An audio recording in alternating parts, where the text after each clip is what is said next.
नमस्कार दोस्तों, मेरा नाम रमेश। आपका स्वागत करता हूं यूट्यूब चैनल LIC इंश्योर में। दोस्तों, आज इस वीडियो में हम बात करेंगे LIC के पॉलिसी असाइनमेंट के बारे में कि किस तरह पॉलिसी को किसी दूसरे को असाइन किया जाता है। लेकिन उससे पहले हम असाइनमेंट को समझेंगे। तो दोस्तों, वीडियो स्टार्ट करने से पहले एक टॉपिक है जिसपे हम डिस्कस करेंगे, why we purchase insurance policy. हम इंश्योरेंस पॉलिसी को क्यों परचेज करते हैं, ये एक सबसे बड़ा सवाल है लोगों के लिए कि इंश्योरेंस पॉलिसी क्यों परचेस करते हैं और क्यों परचेस करना चाहिए। तो इसके जवाब में मैंने 3 पॉइंट रखे हुए हैं। पहले पॉइंट की बात करें तो यहां पर सिक्योर फ्यूचर रिटायरमेंट लाइफ, मतलब हमारी जो रिटायरमेंट लाइफ है वो सिक्योर रहे, जिसके लिए हमें किसी के आगे हाथ फैलाने की जरूरत न पड़े। दूसरे पॉइंट की बात करें तो son daughter higher education and marriage के लिए, मतलब हम अपने बच्चे के नाम पे पॉलिसी इसलिए लेते हैं या तो अपने नाम पे पॉलिसी इसलिए लेते हैं कि उनके हायर एजुकेशन में जो भी इनकम आए, जो भी LIC मैच्योरिटी अमाउंट दे, वो अमाउंट बच्चे के हायर एजुकेशन में लगे या तो बच्चे की शादी करने में वो इन्वेस्ट कर दिया जाए। तीसरे पॉइंट की अगर बात करें तो यहां पर वो पॉइंट है फैमिली सिक्योरिटी। ये इस वीडियो का, मतलब इस टॉपिक का सबसे महत्वपूर्ण पॉइंट है, क्योंकि हम अक्सर प्लान इसलिए लेते हैं कि हमारी फैमिली सिक्योर फील करे। किसी कारणवश अगर कोई पर्सन जो अकेला घर में कमाने वाला है, अगर उसकी मृत्यु हो जाती है तो उसके नीचे जो भी उसके भरोसे बैठे हैं, चाहे उनकी वाइफ हो, माता पिता हो, बच्चे हो, मतलब अप्रोक्स अगर 5 पर्सन है जिसके भरोसे वो खा रहे थे, अगर वही ना रहे तो क्या होगा उनका। तो हमें अक्सर फैमिली सिक्योरिटी को देख के ही हमें ये इंश्योरेंस पॉलिसी लेनी चाहिए। तो दोस्तों, ये तो था कि हमें इंश्योरेंस पॉलिसी क्यों परचेस करनी चाहिए, जिसके ऊपर मैंने डिस्कस किया। अब मैं बात करूंगा कि पॉलिसी असाइनमेंट के बारे में। तो लेकिन उससे पहले अगर आप चैनल पर पहली बार आए हैं तो चैनल को सब्सक्राइब कर दे और बेल आइकन बटन के साथ में ऑल ऑप्शन पर क्लिक कर दे, जिससे मेरे वीडियो का नोटिफिकेशन आपको मिलता रहे। दोस्तों, हम इंश्योरेंस पॉलिसी क्यों परचेस करते हैं इसके बारे में तो हमने चर्चा कर लिया। अब हम चर्चा करेंगे कि इंश्योरेंस पॉलिसी परचेस करने के बाद क्या वो लाइफ में कभी काम आती है, सिर्फ मैच्योरिटी पर ही काम आती है, या फिर डेथ क्लेम में काम आती है, या फिर सरेंडर करने पर ही काम आती है। नहीं दोस्तों, आप पॉलिसी पर लोन भी ले सकते हैं या फिर पॉलिसी को किसी बैंक को असाइन भी कर सकते हो, या फिर आप जो भी मैच्योरिटी अमाउंट है अपने मित्र, अपने फैमिली किसी मेंबर को अगर वो गिफ्ट स्वरूप देना चाहते हैं तो उसको गिफ्ट भी आप दे सकते हो। तो जिसके बारे में हम आगे चर्चा करेंगे पॉइंट वाइज। तो इसे हम पॉइंट वाइज चर्चा करेंगे तो वो कौन कौन से पॉइंट है उसे हम देख लेते हैं। व्हाट इज असाइनमेंट, असाइनमेंट क्या है। What is the types of assignments, assignment से कितने प्रकार होते हैं। व्हेन टू डू असाइनमेंट, हमें असाइनमेंट कब करना चाहिए, और हाउ टू डू असाइनमेंट, और असाइनमेंट कैसे करना चाहिए। पांचवा जो पॉइंट है, which documents need for assignment, assignment करने के लिए कौन कौन से डॉक्यूमेंट्स की जरूरत पड़ती है। यहां पे मैंने छठा पॉइंट इसलिए नहीं लिखा है, जिसके बारे में लास्ट में चर्चा करूंगा, लेकिन आप पहले इस 5 पॉइंट को देखते हैं। पहला जो हमारा पॉइंट है, व्हाट इज असाइनमेंट, असाइनमेंट क्या है। लाइफ इंश्योरेंस पॉलिसी को असाइनमेंट करने का मतलब है कि एक व्यक्ति से दूसरे व्यक्ति के अधिकारों का ट्रांसफर करना। पॉलिसी धारक विभिन्न कारणों से अपनी बीमा पॉलिसी के अधिकारों को दूसरे से ट्रांसफर कर सकता है और इस प्रक्रिया को असाइनमेंट कहते हैं। दोस्तों, यहां पर असाइनमेंट में वह व्यक्ति जो पॉलिसी को असाइन करता है, मतलब अधिकारों को ट्रांसफर करता है, उसे असाइनर कहा जाता है। और जिसे पॉलिसी सौंपी गई है, मतलब जिस व्यक्ति को पॉलिसी को अधिकार ट्रांसफर दिए गए हैं, उसे असाइनी कहा जाता है।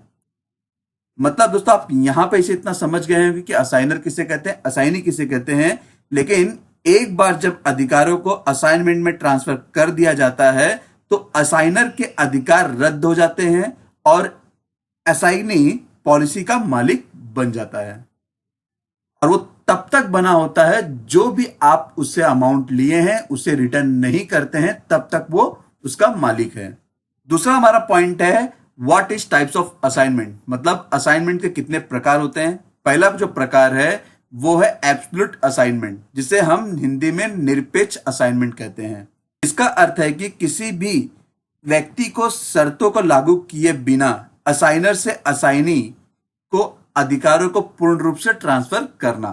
जिसके बारे में हम आगे उदाहरण में देखेंगे। दूसरा जो हमारा पॉइंट है वो है कंडीशनल असाइनमेंट। इसका अर्थ यह है कि अधिकारों का ट्रांसफर असाइनर से असाइनी के अधीन कुछ शर्तों के अधीन होगा। यदि शर्त पूरी हो जाती है तो केवल पॉलिसी को असाइनर से असाइनी के पास ट्रांसफर कर दिया जाएगा। दोस्तों अब हम बात करेंगे एग्जाम्पल के बारे में एब्सोल्यूट असाइनमेंट के। यहां पर मिस्टर राहुल जो हैं उन्होंने 2 लाख रुपए और 5 लाख रुपए की मूल्य की 2 जीवन बीमा पॉलिसी ली हुई है।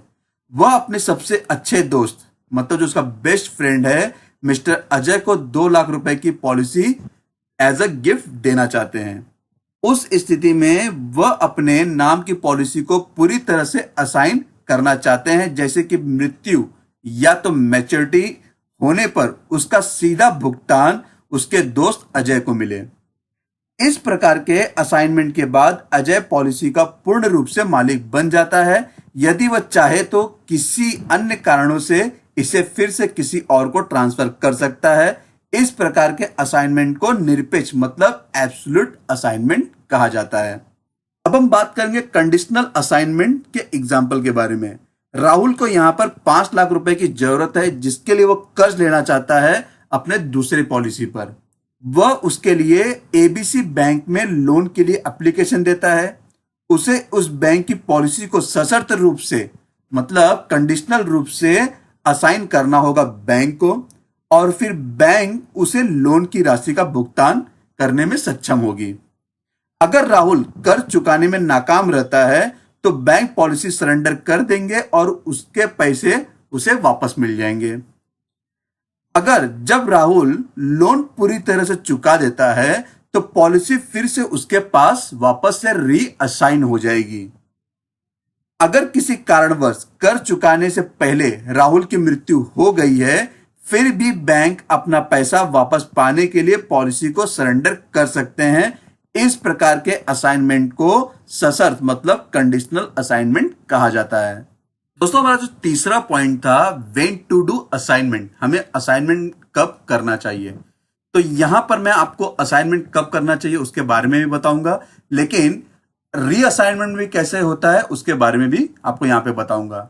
अक्सर हम यहां पर पॉलिसी को असाइन कब करते हैं, जब हम बैंक से लोन ले रहे हैं। लोन इसलिए लेते हैं कि या तो हमें घर परचेस करना है, या तो फिर बेटी की शादी करनी है, या फिर बच्चे के हायर एजुकेशन के बारे में सोचना है। तो यहां पे मैंने खाली एक एग्जांपल लिया है होम लोन के बारे में कि होम लोन लेना है तो उसके बारे में बताया है। तो पॉलिसी के अगेंस्ट में बैंकर्स क्या करते हैं, आपको होम लोन प्रोवाइड करते हैं, मतलब सीधा पॉलिसी होल्डर को वो अमाउंट मिल जाता है। तो ये एक सर्कल ऐसे घूमते आया हुआ है। अगर यहां पर पॉलिसी होल्डर जो भी लोन लिया है उसका रीपेमेंट करना चाहता है बैंक को, तो यहां पर जो भी अमाउंट है वो यहां पर पॉलिसी होल्डर बैंक को दे देता है। तो उसके कंडीशनल में यहां पर बैंकर जो भी पॉलिसी असाइन की होती है वापस से रीअसाइन करती है पॉलिसी होल्डर के नाम पे, मतलब वो पॉलिसी सीधा वापस उसका बेनिफिट जो भी है वो पॉलिसी होल्डर को मिलता है। तो दोस्तों ये तो था हमारा कि हमें पॉलिसी कब परचेज करनी चाहिए और रीअसाइनमेंट में कैसे काम आता है। हमारा जो अगला पॉइंट है हाउ टू डू असाइनमेंट, मतलब असाइनमेंट कैसे करना चाहिए। तो उसको देखे तो यहां पर असाइनमेंट लिखित रूप से होना चाहिए और इस आशय का एक नोटिस बीमाकर्ता को यहां पर दिया जाना चाहिए। जीवन बीमा पॉलिसी का असाइनमेंट पॉलिसी डॉक्यूमेंट में एक अलग असाइनमेंट डीड को करके उस प्रभाव को समर्थन कर सकता है। असाइनमेंट डीड के मामले में स्टैंप ड्यूटी का भुगतान करना पड़ता है। असाइनमेंट पर असाइनर द्वारा हस्ताक्षर किया जाता है और कम से कम एक जो विटनेस है मतलब गवाह है उसका भी वहां पर साइन किया होना चाहिए। तो दोस्तों यहां पर जब आप पॉलिसी असाइन कर रहे हैं तो वहां पर आपको स्टैंप ड्यूटी का चार्ज भी भरना होगा, साथ साथ में आपको एक विटनेस की जरूरत पड़ेगी जो कि आपको भली भांति जानता हो। तो दोस्तों ये तो था हाउ टू डू असाइनमेंट। अब हम बात करेंगे विच डॉक्यूमेंट्स नीड फॉर असाइनमेंट, मतलब असाइनमेंट के लिए कौन कौन से डॉक्यूमेंट्स की जरूरत पड़ती है। तो दोस्तों यहां पर जो पहला डॉक्यूमेंट है वो पॉलिसी बॉन्ड है।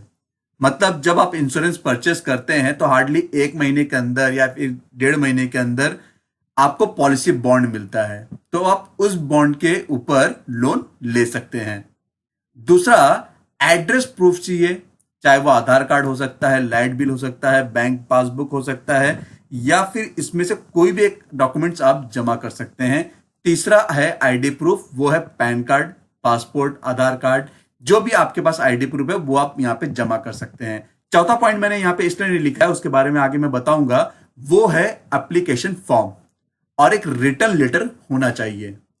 एलआईसी असाइनमेंट फॉर्म लिस्ट, इसके पहले फॉर्म की अगर बात करें तो फॉर्म नंबर 3848, यह फॉर्म एब्सोल्यूट असाइनमेंट के लिए काम आता है, जिसमें आपको रिटर्न लेटर और इस फॉर्म को पूरा भरा हुआ आपको वहां पर जाके आपके जहां से आपने लोन लिया है वहां साइन करके आपको फिर ब्रांच में सबमिट करना होगा आपके। फॉर्म नंबर 3857, अगर आपने पॉलिसी पर जो भी लोन लिया है उसका रीपेमेंट करने के बाद आपको अगर पॉलिसी रीअसाइन करना है तो आपको फॉर्म नंबर 3857 भरकर वापस से रीअसाइन कर सकते हैं। फॉर्म नंबर 3837, यह फॉर्म अक्सर करके कंडीशनल असाइनमेंट के लिए काम आता है, जिसमें आप एंडोमेंट टाइप्स ऑफ पॉलिसीज को कंडीशनली असाइनमेंट कर सकते हैं। चौथा फॉर्म है फॉर्म नंबर 3838, यह भी एक कंडीशनली असाइनमेंट फॉर्म है जो कि काम आता है whole life type of policies में, मतलब जो 100 साल के लिए पॉलिसी चलती हैं उस पॉलिसी के लिए ये फॉर्म काम आता है। तो दोस्तों, इस वीडियो में हमने चर्चा किया कि असाइनमेंट क्या है, असाइनमेंट के कितने प्रकार हैं, असाइनमेंट कब करना चाहिए, पॉलिसी को रीअसाइन कब करना चाहिए, और असाइनमेंट कैसे करना चाहिए, असाइनमेंट्स करने के लिए कितने डॉक्यूमेंट्स की जरूरत पड़ती है, और असाइनमेंट्स करने के लिए एलआईसी ने कौन कौन से फॉर्म्स रखे हुए हैं उसके बारे में मैंने आपको यहां पर बताया है। अब अगला जो वीडियो बनाऊंगा मैं, वो असाइनमेंट्स फॉर्म लिस्ट, जो भी असाइनमेंट्स के फॉर्म्स हैं उसके बारे में बताऊंगा कि उसे किस तरह भरा जाता है। अक्सर करके ये जो फॉर्म्स है वो बैंक भर के देती है। अगर आपको वो असाइनमेंट फॉर्म्स चाहिए तो आप मुझे मेल कीजिए, मैं आपको असाइनमेंट फॉर्म दे दूंगा आपके मेल के थ्रू। आप वहां से या तो फिर आप गूगल पे भी इस फॉर्म को डाउनलोड कर सकते हैं, या फिर आप डायरेक्ट जाके एलआईसी की वेबसाइट से भी वहां से भी इस फॉर्म को डाउनलोड कर सकते हो। धन्यवाद दोस्तों, आपको ये वीडियो कैसा लगा जरूर बताइएगा। वीडियो को लाइक करना ना भूले, जिससे मुझे काफी प्रोत्साहन मिलता है कि मैं और भी जानकारी आपके साथ में साझा करूं।